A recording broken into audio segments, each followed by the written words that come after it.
संपूर्ण रामायण कथा बालकांड विश्वामित्र का आश्रम।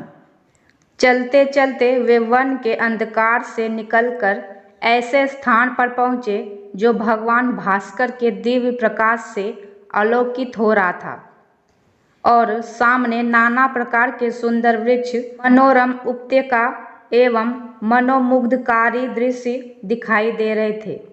रामचंद्र ने विश्वामित्र से पूछा, हे मुनिराज, सामने पर्वत की सुंदर उपत्यकाओं में हरे हरे वृक्षों की जो लुभावनी पंक्तियां दृष्टिगत हो रही है, उनके पीछे ऐसा प्रतीत होता है कि जैसे कोई आश्रम है।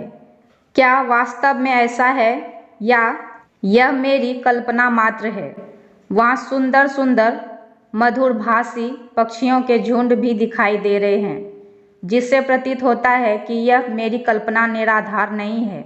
विश्वामित्र जी ने कहा, हे वत्स, यह वास्तव में आश्रम ही है और इसका नाम श्रीधाश्रम है।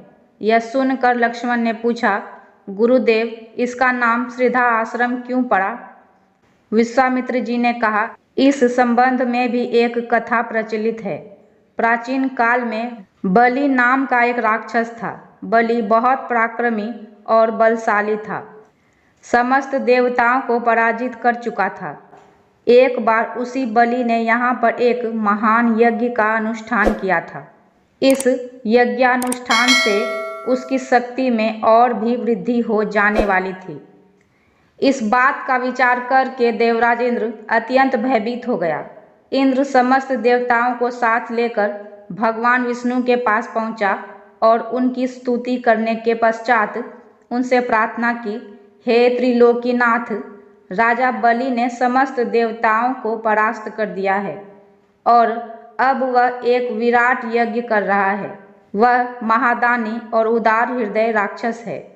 उसके द्वार से कोई भी याचक खाली हाथ नहीं लौटता। उसकी तपस्या, तेजस्विता और यज्ञादि शुभ कर्मों से देवलोक सहित संपूर्ण ब्रह्मांड कांप उठा है। यदि उसका यह यज्ञ पूर्ण हो जाएगा तो वह इंद्रासन को प्राप्त कर लेगा। इंद्रासन पर किसी राक्षस का अधिकार होना सुरों की परंपरा के विरुद्ध है। अतः हे लक्ष्मीपति, आपसे प्रार्थना है कि आप कुछ ऐसा उपाय करें कि उसका यज्ञ पूर्ण ना हो पाए। उनकी इस प्रार्थना पर भगवान विष्णु ने कहा, आप सभी देवता निर्भय और निश्चिंत होकर अपने अपने धाम में वापस चले जाएं।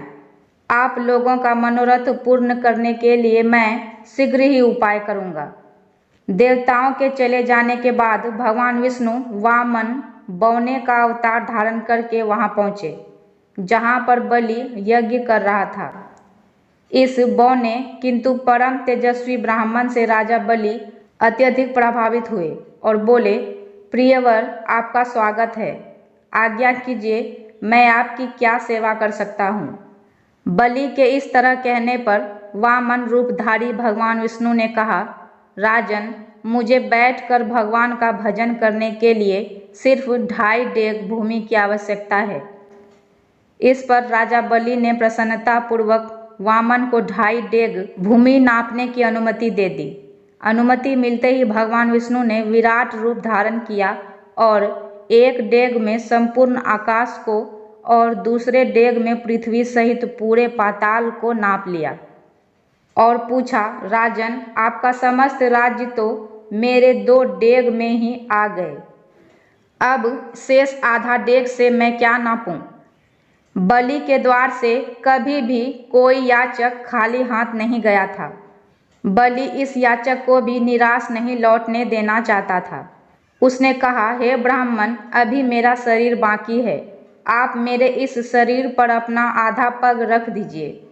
इस पर भगवान विष्णु ने बलि को भी अपने आधे चरण में नाप लिया। बलि का यह दान इतना महान था कि बलिदान के नाम से विख्यात हो गया। भगवान विष्णु ने बलि की दानशीलता से प्रसन्न होकर उसे वरदान दिया कि यह स्थान सदा पवित्र माना जाएगा, सिद्धाश्रम कहलाएगा और यहाँ तपस्या करने वाले को शीघ्र ही समस्त सिद्धियाँ प्राप्त होगी। उसी समय से यह स्थान सिद्धा आश्रम के नाम से विख्यात है और बहुत से ऋषि मुनि यहाँ तपस्या करके मुक्ति लाभ करते हैं। मेरे स्वयं का आश्रम भी इसी स्थान पर है।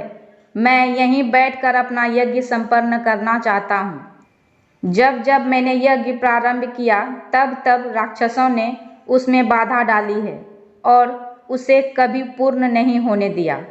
अब तुम आ गए हो और मैं निश्चिंत होकर यज्ञ पूरा कर सकूंगा।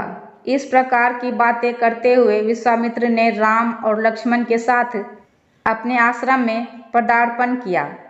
वहां रहने वाले समस्त ऋषि मुनियों और उनके शिष्यों ने उनका स्वागत सत्कार किया।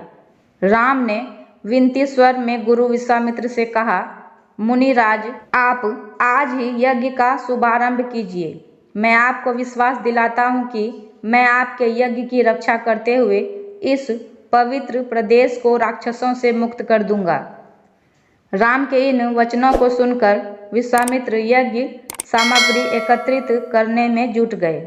मैं हूँ सुगंधा और मेरे चैनल का नाम है सुगंधा ज्ञान सुगंध।